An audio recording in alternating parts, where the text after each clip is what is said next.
Now these 18 verses can be divided into 4 parts.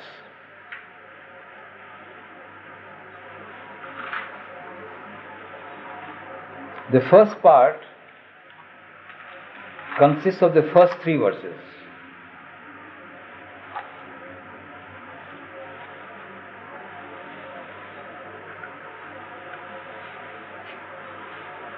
The second part consists of the next 4 verses, that is 4, 5, 6 and 7.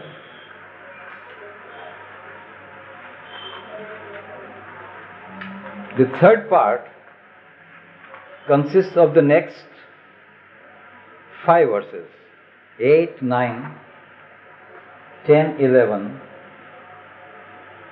12, 13 and 14. 6 verses. 7. And the last 4th part consists of 15, 16, 17 and 18. 4 verses.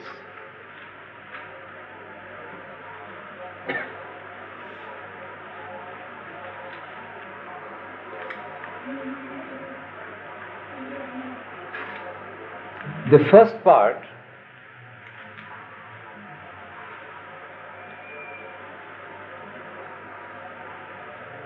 deals with the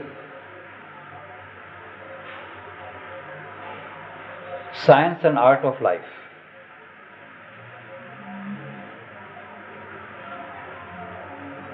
This is something which is appropriate to every individual, because we are all living and we need to know scientifically what life is and what is the art of living. So science and art of living is the subject matter of the first 3 verses. How to live.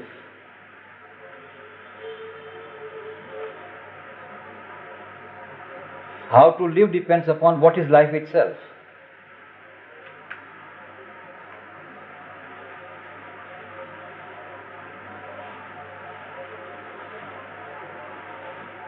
Now, in short substance,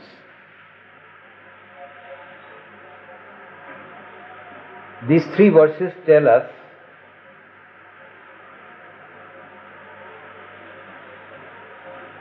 that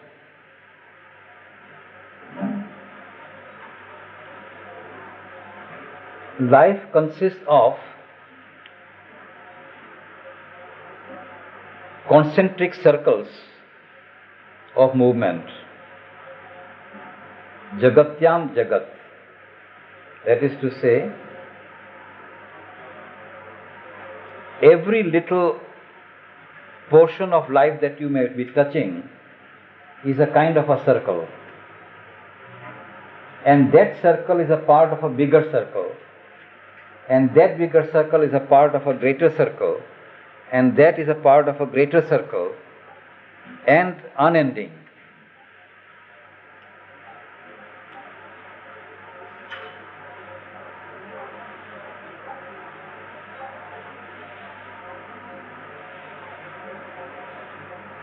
But all these concentric movements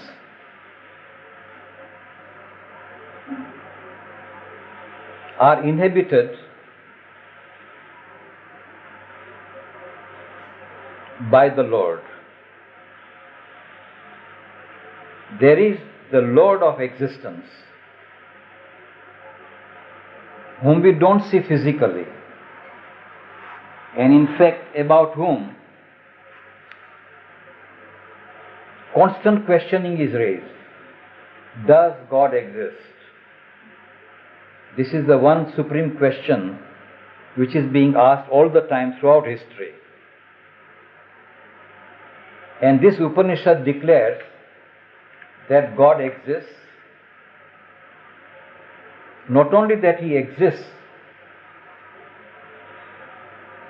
but He inhabits every part of this universe.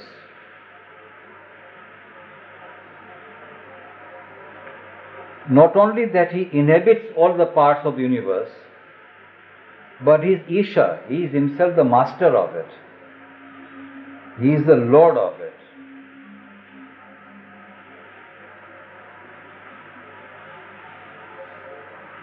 Therefore, everything belongs to him.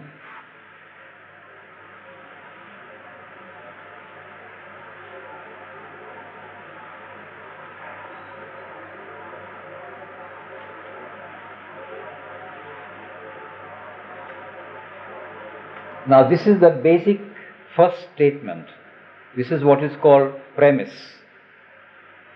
The first statement from which a conclusion can be derived is the first premise. Now, if that is so, then the art of life flows from it. That while living in the world,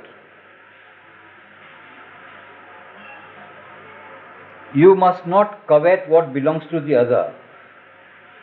You must not desire to possess for yourself what belongs to the Lord himself. Since everything belongs to the Lord, you should not try to possess for yourself. So whenever there is a movement towards possessing something, our normal tendency is that we want to make it our own.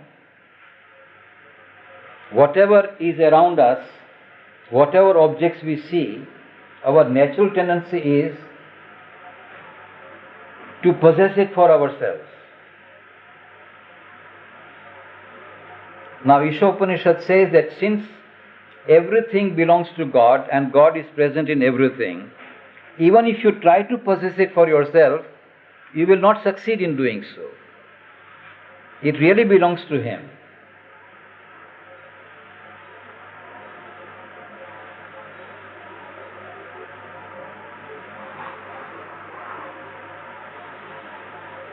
What you can do is that you can only enjoy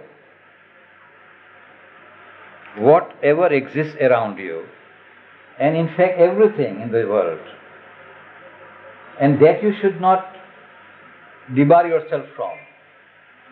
But there is a condition for it. You admit that all this belongs to Lord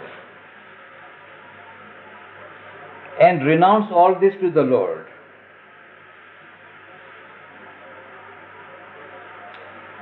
And the moment you renounce it to the Lord, in this very act of renunciation, you will gain the capacity of enjoying all that is around you.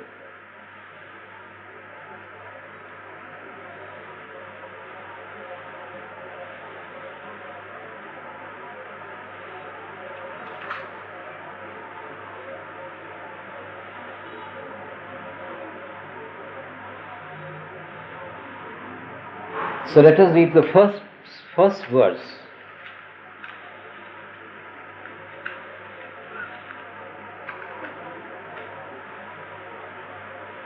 All this is for habitation by the Lord.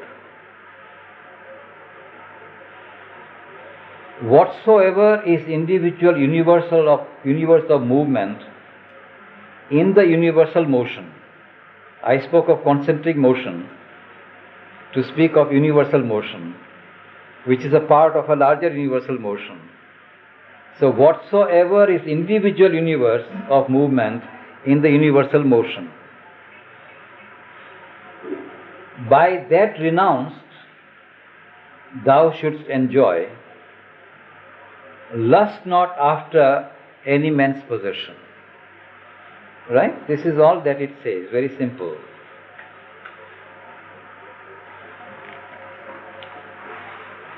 Now, psychologically,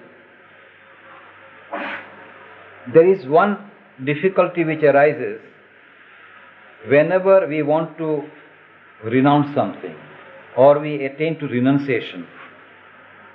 When we give up something, then we tend to become inactive. We, as it were, act only for possession, for trying to possess. This is our normal psychology. Whatever action we do, we act for attaining possession.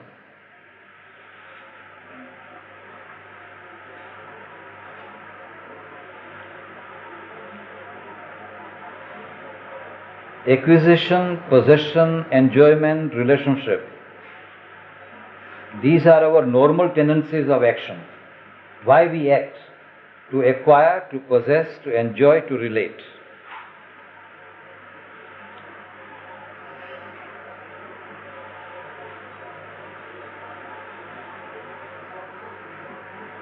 And the moment you are told that you are not to possess, but you are to renounce, then we normally tend to remain inactive. That is why a wrong idea has arisen in many cultures, including India, that renunciation is the best thing to do, therefore be inactive. Give up your responsibilities. Come out of this mess of life. Go to Himalayas. Meditate. And do nothing at all. Attain to a state where you don't need to do anything at all. Or do the most minimum things just to preserve your body. And as soon as possible, you strive to come out of the body. This is the kind of philosophy which has arisen wrongly. It is to prevent this kind of misunderstanding that the Upanishad tells us that you should not give up works. Renunciation does not mean that you should give up works.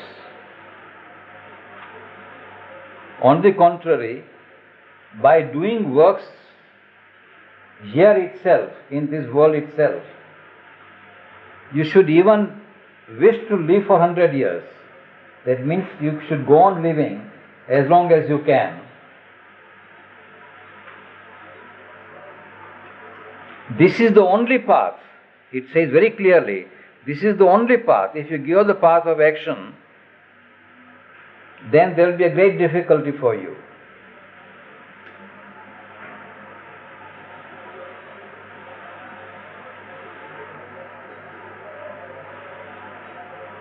And then it adds one important line, that when you do action, do not be afraid that you will get stuck to possession. There is an art of acting, there is a way of acting by which, even if you do action, you will not become attached to the possessions. You will not become stuck to any kind of limitations, which normally happens. Normally all our actions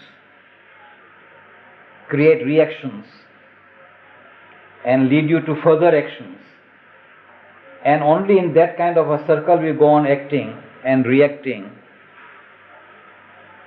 But there is an art of life which arises out of renunciation, as a result of which, even if you act, you remain free.